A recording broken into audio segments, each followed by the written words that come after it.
नमस्कार और स्वागत है आप सभी का एक और नए वीडियो में।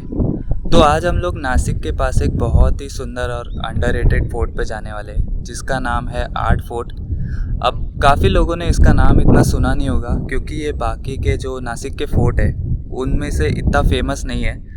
जैसे कि अंजनेरी, ब्रह्मगिरी या फिर हरिहर फोर्ट हो गया पास में ही है, उतना ये फेमस नहीं है तो ज़्यादा लोगों को पता नहीं है। पर यहाँ पे ट्रैक करने का जो है वो आपको एक बहुत ही अलग एक्सपीरियंस मिलने वाला है, बहुत ही यूनिक एक्सपीरियंस मिलने वाला है। अब वो क्या है एग्जैक्टली वो जैसे जैसे हम लोग ट्रैक में आगे बढ़ते जाएंगे आपको समझ में आ जाएगा। फ़िलहाल अभी बिना देर किए ट्रैक का जो बेस है वहाँ तक जाते हैं क्योंकि ऑलरेडी बहुत लेट हो चुका है, ऑलमोस्ट 11 बजने आ चुके हैं। आर्ट फोर्ट स्थित है महाराष्ट्र के नासिक डिस्ट्रिक्ट में और यहाँ तक हम अपनी खुद की गाड़ी से काफ़ी आसानी से पहुँच सकते हैं। इसके बेस विलेज का नाम है आडवाड़ी और अगर खुद की गाड़ी ना हो तो नासिक या फिर सिन्नर शहर से हम एक प्राइवेट गाड़ी बुक करके आडवाड़ी तक आ सकते हैं। आड़ किले का जो बेस है वो है आडवाड़ी। अब यहाँ पे दो है, एक जो है वो आपको पहले लगेगी पर आपको जो आना है वो आगे वाली आडवाड़ी पे जो ऊपर वाली है, एंड यहीं से आप लोग थोड़ा पार्किंग वगैरह कर सकते हो। 2 व्हीलर के लिए अच्छी खासी जगह है, 4 व्हीलर के लिए थोड़ा मुश्किल हो सकता है क्योंकि गांव छोटा है, पर लोकल्स जो है वो काफ़ी हेल्पफुल है तो उनसे पूछ लेना कहाँ पे गाड़ी लगा सकते हैं। तो अब क्योंकि हम लोग ऑलरेडी इतने ऊपर है ना तो इतना ज़्यादा ट्रैक नहीं करना है, ज़्यादा ऊपर नहीं चढ़ना है, इसीलिए ट्रैक का ड्यूरेशन काफ़ी कम है एंड ये एक मॉडरेट लेवल ट्रैक है। ज़्यादा से ज़्यादा 1 घंटा लग सकता है, आधे से 1 घंटा। और एक चीज़ है, आपको अगर कुछ भी खाने पीने के लिए चाहिए ना तो पहले से लेना। ऊपर कुछ नहीं है, ऊपर जाते हो कुछ नहीं है। और ऊपर जाने का एक्चुअली जो पैच है ना, ये जो रूट है वो थोड़ा ज़्यादा स्टीप है, इसीलिए हम लोग ज़्यादा थोड़ा जल्दी पहुंच जाते हैं ऊपर, इतना टाइम नहीं लगता। एंड एक पोर्शन जो है वो जब हम लोग ऑलमोस्ट टॉप तक पहुंचने वाले होते हैं ना वहाँ पर जाके थोड़ा सा डिफ़िकल्ट हो जाता है क्योंकि वो एकदम सीधी चढ़ाई है और काफ़ी पत्थर है वहाँ पर, वो डिफ़िकल्ट बना देते हैं। एंड उसी के साथ साथ बारिश में ये थोड़ा रिस्की बन जाता है क्योंकि बहुत सारा कीचड़ है यहाँ पर एंड काफ़ी नैरो भी है पाथ। और जैसे कि मैंने कहा स्टार्टिंग में कि ये ट्रैक जो है वो आपको एक बहुत ही यूनिक और अलग ही एक्सपीरियंस देने वाला है। और इसके पीछे का रीज़न एक्चुअली ये है कि जहाँ तक नज़र जा रही है दूर दूर तक विंडमिल्स है और काफ़ी ये मतलब सह्याद्री के बाकी जो पहाड़ है, बाकी के जो फोर्ट्स है उनमें ऐसा व्यू हमें देखने नहीं मिलता। मोस्टली वैलीज़ होती है, बहुत सारी वाटरफॉल्स होते हैं, पर यहाँ के जो नासिक सिन्नर के आसपास के जो फोर्ट्स हैं ना उनमें ये सारे व्यूज़ है।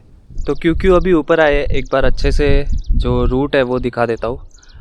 पहली जो आडवाड़ी है वो आगे है, वहाँ से भी रूट है पर उसमें क्या है कि ये पूरा जो सामने पहाड़ दिख रहा है वो पूरा चढ़कर फिर ऐसे घूम कर जाता है वो रूट। ये सेकंड वाला जो रूट है गाड़ी से ही हम लोग ऊपर आ जाते हैं तो थोड़ा ज़्यादा इजी है। एंड लैंडमार्क के लिए ये जो 2 घर दिख रहे हैं वो आप लोग याद कर सकते हो। एंड उसके सामने थोड़ा पार्किंग है और ये रूट एकदम सिंपल है, ऊपर ऐसे ही जाना है। ब्रेक तो लेंगे ही हम लोग क्योंकि ये इतना अच्छा जो व्यू है सामने। अभी एक्चुअली ऑलमोस्ट हम लोग ऊपर तक पहुंच ही गए हैं, मे बी और 20 मिनट अगर मैं कंटिन्यूस जाऊँ तो। पर यहाँ पे अभी इशू ये है कि ये रूट पूरा अभी ऐसा है, पूरा ऐसे पथरीला है। एंड अभी तो ठीक है, अभी बारिश नहीं है तो इतना डिफ़िकल्ट नहीं है, वरना बहुत फिसलन बढ़ जाती है यहाँ पर। तो अभी ऑलमोस्ट आधा घंटा होने आ चुका है हम लोग ने ट्रैक स्टार्ट करके। एंड ये बस अभी इतना ही चढ़ना है और फिर ऊपर पहुँच गए एकदम टॉप पे। अभी एक्चुअली यहाँ पे इशू क्या है, स्टीप तो है लेकिन ये जो पूरा पोर्शन दिख रहा है ना ये बहुत ज़्यादा स्टीप है एंड यहाँ पे बहुत पत्थर है। एंड क्योंकि घास भी उग चुकी है उसके साथ साथ बहुत ही कीचड़ है तो पूरा रिस्की पैच बन जाता है एक।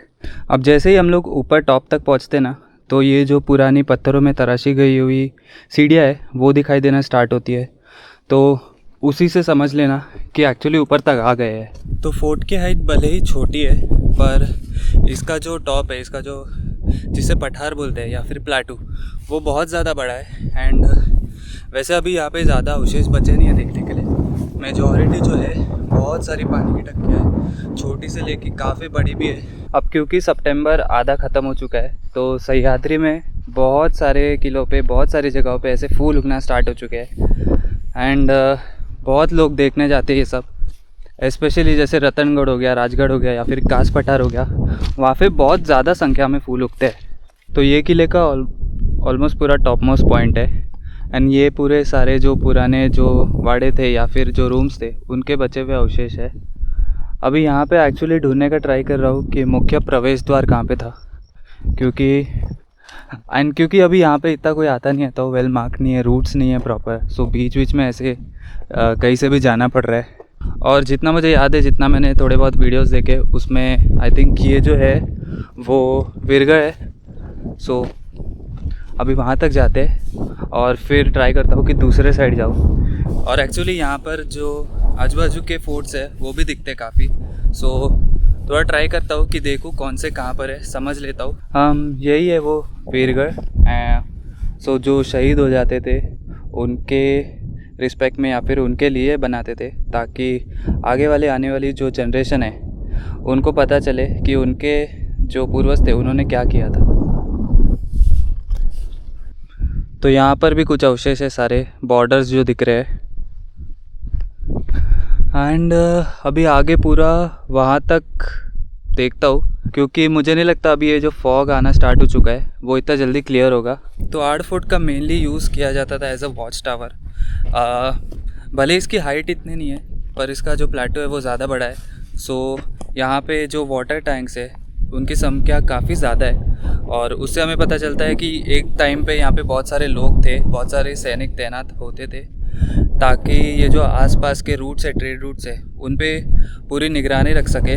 क्योंकि यहाँ पे आजू बाजू में ऐसे बड़े बड़े पहाड़ नहीं है। एंड जैसे जैसे आप लोग आगे जाओगे नॉर्थ सह्याद्री में, सह्याद्री बहुत घना होता जाता है, काफ़ी वैलीज़ है, पास पास में है सारे फोर्ट्स। यहाँ पे वैसे नहीं है।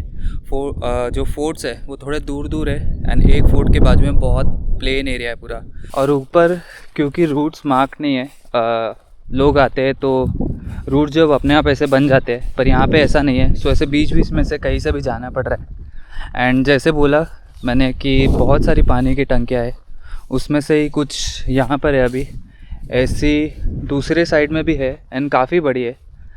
अब ये एक इतनी छोटी लग रही है पर इसके अंदर कई और सारे है। सो बॉर्डर्स है पूरे, एंड उनके ऊपर पानी एक्चुअली आ गया है। किले का जो मुख्य दरवाज़ा है ना वो एक्चुअली यहीं पर कहीं पे तो नीचे है, पूरे रूट भी जा रहे हैं, पर घास इतनी ज़्यादा है ना कि थोड़ा पता लगाना डिफ़िकल्ट है। एंड यहाँ से अभी सामने ये पूरी ऐसी रेंज है, यहाँ पर औंधा फोर्ट है, फिर आगे पट्टा फोर्ट है, फिर यहाँ से अगर एकदम सीधा देखे ना तो ये है दुबेर फोर्ट, आगे पूरा सिन्नर है।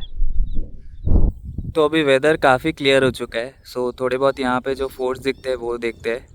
यहाँ पे सामने है औंधा फोर्ट, आगे है पट्टा फोर्ट, उसके आगे है बितनगढ़, एंड फिर यही रेंज जो है ऐसे कंटिन्यू होती है। आगे उसके है कलसूबाई, फिर अलंग है, एंड फिर वो आगे पूरा सह्याद्री बनता जाता है हमारा। 8 फोर्ट का हमारा सफ़र यही तक था। आज जब हम यहाँ खड़े होते हैं इस शांति में, तो ऐसे लगता है कि हम बस एक ट्रैक नहीं कर रहे, बल्कि अपने इतिहास का एक छोटा सा हिस्सा महसूस कर रहे हैं। ये किला छोटा ज़रूर है, लेकिन इसकी एक अपनी अनोखी कहानी है। यहाँ का हर कदम, हर पत्थर महाराष्ट्र के गौरवशाली इतिहास की एक नई झलक दे जाता है। वीडियो अगर पसंद आए तो लाइक, शेयर और सब्सक्राइब करना मत भूलना। अब मैं मिलूँगा आपसे नेक्स्ट टाइम ऐसे ही एक वीडियो में। तब तक के लिए take care and keep travelling.